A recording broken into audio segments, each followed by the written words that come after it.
So the CS market is in a really complicated spot right now, double-digit ups and downs every single day. Today, I want to cover kind of what the rest of 2025 is going to be like, along with just a whole conclusive guide as to everything I've covered in the past couple of weeks, skins to buy, cases to buy, gloves to buy as well, how to buy, how to sell, and how to cash out, and when to buy dips. This is the full guide to how to profit from CS2 investing in 2025.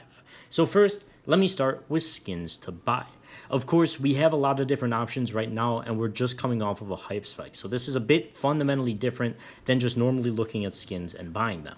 A lot of the reason it's so fundamentally different is because a lot of charts we see right now look like this. These are the hedge mazes, for example, and they've gone from 3,500 to 9,300. And these aren't fact new or even minimal wear. They're field tested. This is not a skin you want to be buying right now. And if you go on over to cantry.dev, which is one of the helpful resources that I'll cover in this video, you should definitely be looking for charts like this and full retracements for skins to buy.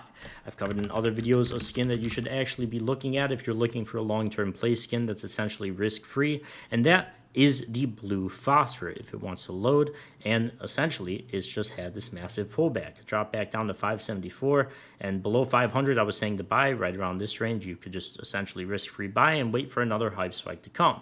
Might not be for a week, might not be for a month, might not be for a year, probably won't be for a year, but you're risk-free holding this and you've got a cool skin to hold in the meantime. So essentially you could just look up any skin you want, and if the price is super overblown like this, you don't want to be buying it, and when it comes back down, you do want to be buying it. Of course, there is specific skins that have outperformed the rest of the market in this sense. Karambit Doppler is one of them. The Karambit Phase 2 is another massive exception, along with all the other Phase 2s, which have blown up disproportionately to the rest of the market. A Karambit Doppler here might not come all the way back to $1,800 or so because the cases have gotten so expensive, and I'll cover that up next. But it definitely has had a retracement, and I would still be waiting while these people take profit for it to come back down to around the $2,000 range. Despite the fact that I sold mine for $3,600, it is still worth waiting. Sure, it could bounce around a bit, but natural demand is going to come back down to the levels it was at previously. If you want to buy skins or cash out your skins instantly at a great price, check out Skin.land, where you could also get a free $10 bonus on your first sale. Skin.land is a site I use to insta-sell skins myself. They offer incredible prices, and the process is very easy. Just make sure to click that link at the top of the description for your $10 bonus, or enter code CHF on the site. Then go to your profile and enter your trade URL, and you're all ready to sell and buy. Then select the skins you want to cash out instantly. Just click the skins you want to sell, select your payment method, either crypto or various bank transfer methods if you're in Europe. Then just confirm the trade the bot sends you on Steam instantly, and you're done.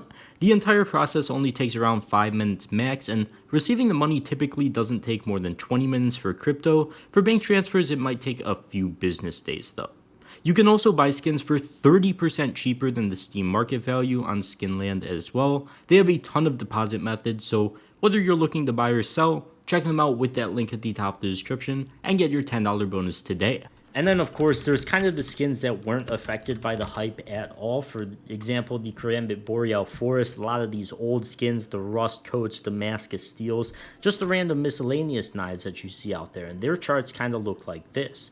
Personally, for me, and actually in another video that I covered just today, I'm actually selling skins like this. And I actually literally just did today. I'll show you guys here where and how later in the video as well. And it's not necessarily because I don't think they could run up in price significantly further. It's because they're at all-time highs, and I want to buy stuff. That's not the right chart. I want to buy stuff like the Karambit Doppler Phase 2s, for example, after they drop all the way back down to pre-hype levels. So I sell these skins at all-time highs, then I get into hyper volatile stuff, hopefully if they come all the way back down to initial levels. That's my mindset here. Of course, the Karambit Boreal Forest is not the only example. Huntsman Doppler as well as another skin I sold with a, let me find it, with a similar price chart. I think it's come back down a bit more because the Dopplers were much more hype, but like, you get the point. It reached the same height as this peak. I sold for a really good price here. Will it come back down to these initial levels because cases are so expensive? Maybe, maybe not. Either way, I got a good exit and I'm looking to buy the dip off of it. So next up, let's cover the actual cases to buy. There's a lot of different cases in this game, and a lot of them have different fundamentals. For example, the Fracture case, it's in-game. It's an in-game drop right now. Or sorry, you could, I guess, get it as a weekly drop. but I guess that's the same thing. Kilowatt case, same case. Dreams and Nightmares case, same thing. Fever case, you could buy it in the Armory Pass as well. But there is some other older cases in the game, for example, the Gamma case, and all of these cases have similar trends. From 3 cents or just low, very low prices, slowly climbing up over the years, blowing up occasionally, consolidating, and then blowing up again. This is what you'll see in all of these charts. Now, for me personally, the Gamma case has gotten too expensive, but other cases haven't. For example, the Prisma case and the Prisma 2 case. The knife skins in this game are only bound to the Prisma and Prisma 2 case. So if you want one of those knives that are in these cases, you could only get them in one of the 2 Prisma cases. Because of this, supply is dwindling down over the years and price is absolutely blowing up. Initially from 17 cents to $1.20 in this case, and a very long period of consolidation before it blows up again, and inevitably over the years probably looks like the Gamma case chart and reaches $5. Another case I talked about with this is the CS20 case, which of course only has the classic knives. Only 6,300 of these listed on the market. Had some very volatile price action in the past couple of days, but it's ran up from like $1.15 to $1.65, which is very good. And in another case, I'm not going to be selling till it's worth around $5. And of course, it's come all the way up from 10 cents. You see this same chart in essentially all the cases. So for me personally, I would be sticking with the cheap ones. And somehow the $1.60 cases are essentially the cheap ones right now. CS20 case is a bit of an exception as well because it does only have the classic knife and the classic knife skins. They presumably will never be released in another case, so they are bound to this case. And classic knives are probably going to get more expensive as well if you guys want to invest in those. So they're definitely something I am very hopeful for in the long-term future. I don't know how much that case is going to move in the short term, but still, it's definitely a buy if you're comfortable holding for years. Next up, let's cover gloves to buy. Now, the glove case. The glove case is a bit interesting because it's so expensive. It has some of the best gloves in the game. For example, the Crimson Kimonos, Hedge Mazes, Superconductors, Pandora's Boxes, I don't know, Cool Mints, I guess they're all right too. All of these gloves are in the glove case, and they're some of the most sought after gloves in the game. Of course, we do have the Revolution case and the Clutch case as well, which have the same gloves, but the glove case, not only is it super expensive, oh, I went to the wrong thing, let me click on the gloves. Not only is it super expensive, the gloves are only found in it and the Hydra case, which is also super expensive. Because of this, we see charts like the Hedge Maze gloves that I've showed earlier in this video that aren't coming down to pre-hype levels so far.